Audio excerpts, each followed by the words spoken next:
Hi guys, welcome back with another blog. I hope आप सब ठीक होंगे। मैं भी बहुत अच्छी हूँ। और आज हम बात करने वाले हैं एक ऐसे प्रोग्राम के बारे में जिसके अंडर आप कनाडा में फ्री एजुकेशन कर सकते हो। ना कि ओनली फ्री एजुकेशन, बल्कि जब आप एजुकेशन कर रहे होंगे तब आपको अगर जॉब नहीं कर सकते क्योंकि आपकी कोई ऐसी कोर्स, कोई ऐसी एजुकेशन कर रहे हो जिसमें आपके लिए जॉब करना बहुत हार्ड है, तो उस सिनेरियोज में गवर्नमेंट आपको रहने का खर्चा वगैरह भी देती है। इवन कि आपको जो भी बुक्स और एजुकेशन के लिए चाहिए वो भी आपको गवर्नमेंट की तरफ से पैसे मिलते हैं। और वो सारा प्रोग्राम क्या है, उसके बारे में, क्या वो पैसे आपको वापस करने पड़ते हैं या नहीं करने पड़ते, तो वही सारे मतलब चीजों के बारे में आज इस वीडियो के थ्रू हम बात करेंगे। तो चलिए जी, without wasting any more time फटाफट से वीडियो को शुरू करते हैं। Let's go. सबसे पहले तो प्रोग्राम का नाम जान लेते हैं कि ऐसा कौन सा प्रोग्राम है जिसके अंडर जो है, क्योंकि जब हम नए आते तो हमें नहीं पता होता, राइट। तो इन चीजों के बारे में अगर थोड़ी सी रिसर्च कर लें तो हमारा बहुत सारा फायदा हो जाता है, बहुत सारे पैसे भी बच जाते हैं। क्योंकि अगर ऐसे प्रोग्राम्स अवेलेबल हैं तो व्हाई नॉट हम उन प्रोग्राम्स का जो है फायदा लें। ऑब्वियसली हर कोई इस प्रोग्राम के लिए एलिजिबल नहीं होता, उसके बारे में भी बात करेंगे कौन इस प्रोग्राम के लिए एलिजिबल होता है या कौन नहीं होता है। तो अब प्रोग्राम का नाम सबसे पहले देख लेते हैं। प्रोग्राम का नाम जो है ओंटारियो स्टूडेंट्स असिस्टेंट प्रोग्राम है, यानी कि ओसैप। ओसैप के बारे में बात करेंगे। जो लोगों ने नाम सुना भी है कि ओसैप क्या होती है, बट शायद उन लोगों को पूरा नहीं पता है कि वो होता क्या एक्चुअल में। क्योंकि मैंने भी अज्यूम किया था, अभी मेरी रिसेंटली किसी से बात हुई थी तो उन्होंने बोला कि हाँ हमें पता है ओसैप क्या होता है। बट जब मैंने उनको पूछा कि ओके आप बताओ कि आपको क्या पता है कि ओसैप क्या होता है, फिर उनको पता चला कि नहीं, उन्हें मतलब सारी चीज नहीं पता थी एंड देवर शॉक्ड कि अच्छा ऐसे भी होता है। तो फिर मैंने सोचा कि जैसे मतलब बहुत सारे लोगों को नहीं पता होगा पूरी डिटेल, आपने नाम शायद सुना होगा बट नहीं पता होगा कि एक्चुअल में क्या होता है, राइट। तो आज वही बात करने वाले हैं, तो स्टे टिल दी एंड। और वीडियो पे अगर नए आए हो, चैनल पे नए आए हो, तो वीडियो को लाइक एंड शेयर जरूर कर लो। और अगर मेरे साथ अपॉइंटमेंट बुक करना चाहते हो तो उसका लिंक आपको मेरे डिस्क्रिप्शन बॉक्स में मिल जाएगा और उसका लिंक आपको मेरी इंस्टाग्राम की बायो में भी मिल जाएगा। क्योंकि मैं बहुत सारे लोगों की ऑलरेडी हेल्प कर चुकी हूँ उनकी फाइल लगाने में, उनको बहुत ही पॉजिटिव रिजल्ट्स भी आए हैं। अगर आप भी अपनी फाइल इवन अगर लगवाना भी चाहते हो, कोई किसी तरीके की हेल्प चाहिए आपको फाइल लगाने में, तो आई एम ऑलवेज हियर। आप मुझे मैसेज करके पूछ सकते हो। मैंने पेरेंट्स की जो है विजिटर वीजा की फाइल, सुपर वीजा की फाइल, सब में मैं आपकी हेल्प कर सकती हूँ। कैसे हेल्प कर सकती हूँ वो आप मुझे मैसेज करके पूछ सकते हो, we will discuss further on that. ठीक है जी। तो अब इसके बारे में, ओसेप के बारे में बात कर लेते हैं। तो ओसेप क्या है? ओसेप एक ऐसा प्रोग्राम है जिसके अंडर अगर आप लेट्स से, जब हम लेट्स से कोई भी बंदा है, कोई भी वो अगर वो पढ़ना चाहता है बट दे आर थिंकिंग कि उनके पास इतने पैसे नहीं, क्योंकि आपको पता है कनाडा में एजुकेशन महंगी है, अच्छी है पर महंगी है, राइट। तो लेट्स से कोई अभी लॉयर, कोई किसी भी तरह की स्टडी, अभी मैं कोई पर्टिकुलर स्टडी नहीं पकड़ूंगी, किसी भी तरह की आप स्टडी करना चाहते हो, आपने सोचा कि अच्छा अब मेरा ये 3 साल का प्रोग्राम है, for an example let's say मेरा 2 साल का प्रोग्राम है या 3 साल का प्रोग्राम है, तो पर ईयर की फीस 7 से 8 हज़ार डॉलर है और मेरे लगेंगे 7 14 21,000 3 साल का, राइट। 21 से 25,000 डॉलर जो है मेरा लग जाएगा। फिर मैं फुल टाइम काम नहीं कर सकता। फिर क्यों नहीं? क्योंकि ऑब्वियसली अगर आप स्टडी, एक टाइम आता है जब आप अपनी मर्जी से स्टडी करना चाहते हो कि मैं ये करना चाहता हूँ, उस टाइम पे बंदा सोचता है कि मैंने सिर्फ अपने करियर बनाना है, मैंने काम नहीं कर सकता साथ में क्योंकि मेरी स्टडी मुश्किल है या कुछ भी है, राइट। चाहे जहां फिर आप पार्ट टाइम कर सकते हो, फुल टाइम नहीं कर सकते, राइट। तो वो सिनेरियोज अलग अलग होते हैं। तो उस सिनेरियो में आपको फायदा ये भी मिलता है कि गवर्नमेंट आपको आपके खर्चे के लिए पैसे देती है कि अगर आप काम नहीं कर सकते तो आपको हम खर्चा भी देंगे, तो फिर आप जो है अपना पूरा फोकस जो है अपनी स्टडीज पे कर सकते हैं। प्रोग्राम कैसा रहता है कि ओसेप में आपको गवर्नमेंट की तरफ से लोन मिलता है। जी हाँ, ये लोन होता है बट पूरा का पूरा लोन नहीं होता है ये, इसमें ग्रांट्स भी अवेलेबल होती है।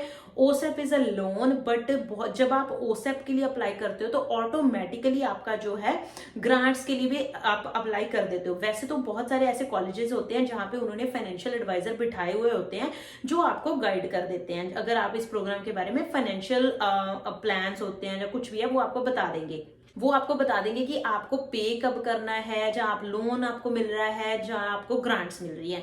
अब जैसे लोन का तो सभी को पता है कि लोन क्या होता है। लोन होता है कि जैसे आपको गवर्नमेंट ने पैसे दिए फॉर यूज करने के लिए, और ये जो बेसिकली जो ओसेप है, लोन का जो पार्ट रहता है उसमें इंटरेस्ट नहीं होता है। जी हाँ, उसमें इंटरेस्ट नहीं होता है, बट जब आप उसको पे करने तो बहुत ही, अगर आप बैंक से जाओगे लोन लेने के लिए तो बहुत ज्यादा इंटरेस्ट पड़ता है, बट जब ये वाला प्रोग्राम लेते हो तो आपको अगर पड़ता भी है तो बहुत मिनिमल इंटरेस्ट पड़ता है, जो कि बिल्कुल ना के बराबर होता है, इसलिए लोग वो लेते हैं, राइट। और दूसरा क्या है कि लेट्स से इसमें जो ग्रांट्स अवेलेबल होती हैं, जो मैंने ग्रांट्स के बारे में बताया, ग्रांट्स के लिए अगर आप एलिजिबल हो जाते हो तो लेट्स से आपने $21,000 आपको चाहिए थे 3 साल का प्रोग्राम करने के लिए, बट उसमें से 15,000 की तो आपको ग्रांट ही मिलेगी, तो आपका जो लोन रहा है वो रहा है सिर्फ 15 से 6 21, मतलब $6,000 का लोन बचा है। तो जो 15,000 है वो आपको वापस करने की जरूरत नहीं है, जो 6,000 बचा है वो आपको वापस करना है। कीप दैट इन माइंड, जो ग्रांट होती है वो पे बैक नहीं होती, वो आपको आपके लिए दी जाती है, उसको कभी भी पे बैक नहीं करना होता, बट जो लोन होता है वो आपको पैसे वापस देने होते हैं, बट बहुत ही कम इंटरेस्ट पे होते हैं, बट वो सिर्फ और सिर्फ एजुकेशन के लिए मिलते हैं, वो डायरेक्टली कॉलेज को जाते हैं फीस के तौर पे, राइट। तो जैसे मैंने आपको बताया कि वो डायरेक्टली फीस के तौर पे आपको आपके कॉलेजेस को चले जाते हैं, ठीक है। तो बाकी का जो आपको जो अमाउंट जो मैं बोल रही हूँ आपको खर्चे के लिए मिलता है वो आपके अकाउंट में आता है डायरेक्टली, बट वो सारी चीजों पे मतलब बेस्ड होता है कि कितना महीने का रेंट है, ग्रोसरी का क्या खर्चा है पर पर्सन का, राइट। पर पर्सन जो बंदा स्टडी कर रहा है सिर्फ उसी के मिलते हैं। और दूसरी बात इंपॉर्टेंट चीज कि अगर आप फुल टाइम जॉब कर रहे हो ओसेप लेने के बाद तो आपका ओसेप कैंसिल भी हो सकता है, क्योंकि गवर्नमेंट के अकॉर्डिंगली कि अगर आप लोन ले रहे हो प्लस आप फुल टाइम जॉब भी कर रहे हो विच इज नॉट एक्सेप्टेबल, तो आपको अगर ओसेप लेनी है तो आप फुल टाइम जॉब नहीं कर सकते, बट पार्ट टाइम डेफिनेटली कर सकते हो, ठीक है। तो आपको मेक श्योर करना है कि, और ग्रांट्स भी बहुत ज्यादा सैलरी के ऊपर डिपेंड होती है। किसी बंदे ने पार्ट टाइम ही जॉब करी है और फुल टाइम नहीं करी, उसकी ऑब्वियसली सैलरी बहुत कम बनी होगी, तो वो बंदा जो है अपना जो है ग्रांट्स के लिए एलिजिबल बहुत इजीली हो जाता है। जिसने फुल टाइम जॉब करी हो उनके लिए भी प्रोग्राम रहते हैं, बहुत सारे प्रोग्राम रहते हैं जिसके अंडर आपको ग्रांट्स मिल जाती है। बहुत सारे लोग सोच रहे हैं कि नहीं ऐसा कुछ नहीं होता, इजी नहीं होता।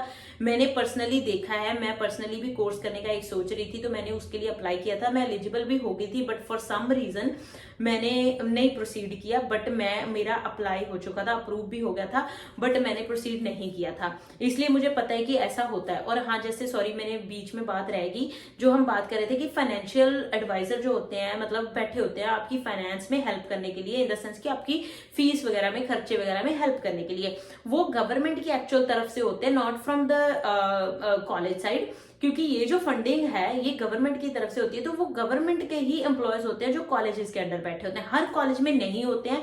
क्योंकि जब मैं कॉलेजेस में एक्सप्लोर कर रही थी तो हर एक कॉलेज में उन्होंने बोला कि अपनी मर्जी से मतलब कॉलेज वाले रखते हैं, हर कॉलेज में नहीं होते हैं, ठीक है।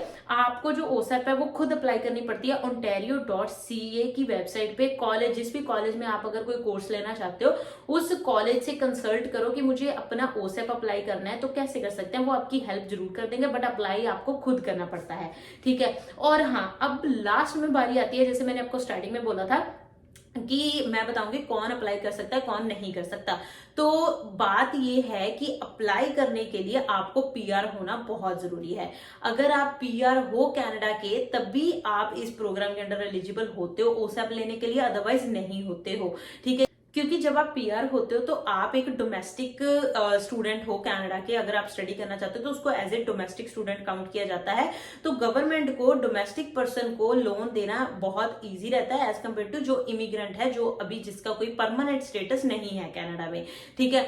तो उस सिनेरियो में आपको पीआर होना जरूरी है। और दूसरी बात, जैसे मैंने आपको एक दो बार मुझे लगता है पहले भी बताया है कि जब आप पीआर हो जाते हो तो आपकी फीस जो है ऑटोमेटिकली ऑलमोस्ट हाफ हो जाती है एज कंपेरेटिवली जब हम इंटरनेशनल स्टूडेंट होते हैं, ठीक है। तो पीआर के लिए भी आपको मतलब वो चीज ध्यान में रखनी पड़ती है कि कई स्टूडेंट करते हैं, लेट्स से अगर आप अभी डिग्री करना चाहते हो, कोई बैचलर्स करना चाहते हो, मास्टर्स करना चाहते हो, डजंट मैटर जो भी करना चाहते हो, बट आपको पता है कि अभी आपकी फीस जो है वही पर सेमेस्टर की, यूनिवर्सिटी की फीस तो रहती है 20,000 पर ईयर की, राइट। बट वहीं अगर आप लेट्स से वही कोर्स, वही सब कुछ, यूनिवर्सिटी सेम चीज सारा कुछ पीआर के बाद करते हो तो 20,000 से वो हो जाती है 10,000, साल की, राइट। तो हाफ का फर्क पड़ जाता है इसीलिए। और दूसरा ये भी पड़ जाता है, मान लो अगर वो 10,000 भी आपके पास नहीं है, फिर आप जो है ओसेप ले सकते हो, जो कि हम एज ए जब इंटरनेशनल स्टूडेंट होता है तब हमारे पास प्रिविलेज नहीं होती है ओसेप की, ठीक है। तो ये था फ्री एक स्टडी करने का। फ्री इसलिए क्योंकि जो ग्रांट होती है वो आपको कभी भी वापस नहीं करनी होती, पर वो डिपेंड करता है आप फुली, कई लोग फुली भी ग्रांट के लिए एलिजिबल हो जाते हैं, ऐसा नहीं होते, बट वो बहुत कम सिनेरियोज होते हैं। बट लोन के लिए 110% हर कोई एलिजिबल हो जाता है जब आप पीआर होते हो, ठीक है। तो इन चीजों का जरूर ध्यान रखा कीजिए। अगर आप पीआर होने के बाद, जहां आप मतलब पीआर ऑब्वियसली पीआर होने के बाद ही आपको ओसेप मिलती है। अगर आप पीआर होने के बाद, क्योंकि मैंने बहुत सारे लोग देखे हैं पीआर होने के बाद वो स्टडी अपनी कंटिन्यू करते हैं, क्योंकि उनको पता होता है कि उनकी फीस कम हो जाती है, राइट। और दूसरा ये भी होता है कि वो ओसेप के लिए भी एलिजिबल होते हैं, ठीक है। ओंटारियो स्टूडेंट असिस्टेंट प्रोग्राम को हमेशा ध्यान में रखो, क्योंकि इसमें जब आपकी स्टडी खत्म हो जाती है उसके बाद अभी आपको कुछ टाइम दिया जाता है, लेट्स से 6 महीने दिए जाते हैं टू स्टार्ट। वो आपकी इंस्टॉलमेंट बना देते हैं। और इंस्टॉलमेंट कनाडा में अच्छी चीज ये है, गवर्नमेंट का ये जो प्लान है ओसेप, अगर आप लेट्स से स्टडी कर लेते हो, खत्म कर ली, अब आपके दिमाग में होगा कि अब मुझे पे बैक भी तो करना है, बहुत सारे लोग सोचते हैं। बट पे बैक जब आपकी जॉब लग जाती है, आपको 6 महीने का टाइम दिया जाता है, जब आपकी जॉब शुरू हो जाती है फिर आप उसको स्टार्ट करते हो पे बैक करना। और गवर्नमेंट आपको हमेशा ही मतलब देख के आपको कितनी सैलरी मिल रही है उस हिसाब से आपकी किश्त बनाते हैं। $100-200 ऐसे किश्त बन जाती है। अगर आपको लगता है कि आपके ऊपर बहुत ज्यादा बर्डन पड़ रहा है, आप नहीं दे सकते, $200-300 नहीं दे सकते, आप कम करवाना चाहते हो, तो वो लोग कम भी कर देते हैं, आपका नंबर ऑफ ईयर्स बढ़ जाते हैं। बट स्टिल आप जब अच्छी स्टडी कर लेते हो, अच्छी जॉब मिल जाती है, तो बंदे को वो पैसे पहले भी आपने देने ही थे उस स्टडी करने के लिए, बट वो होता है कि आपको थोड़ा सा टाइम मिल गया, अब आप अपनी मर्जी से धीरे धीरे पे बैक कर सकते हो अपनी अच्छी जॉब लेके, राइट। तो यही मैंने आज आपके लिए साथ शेयर करना था कि जब आप पीआर हो जाते हो, अगर ऐसा कुछ सोच रहे हो, आप प्लान कर रहे हो करने का, तो ये चीजें भी अपने ध्यान में रखा करो। तो that's all for today. Thank you so much guys for watching this video. I hope आज की वीडियो आपको बहुत अच्छी लगी होगी। अच्छी लगी है तो वीडियो को लाइक एंड शेयर जरूर कर दो, और चैनल को सब्सक्राइब किए बिना मत जाइएगा। Bye bye, take care. मिलते हैं अगले ब्लॉग में अगली वीडियो के साथ। Thank you.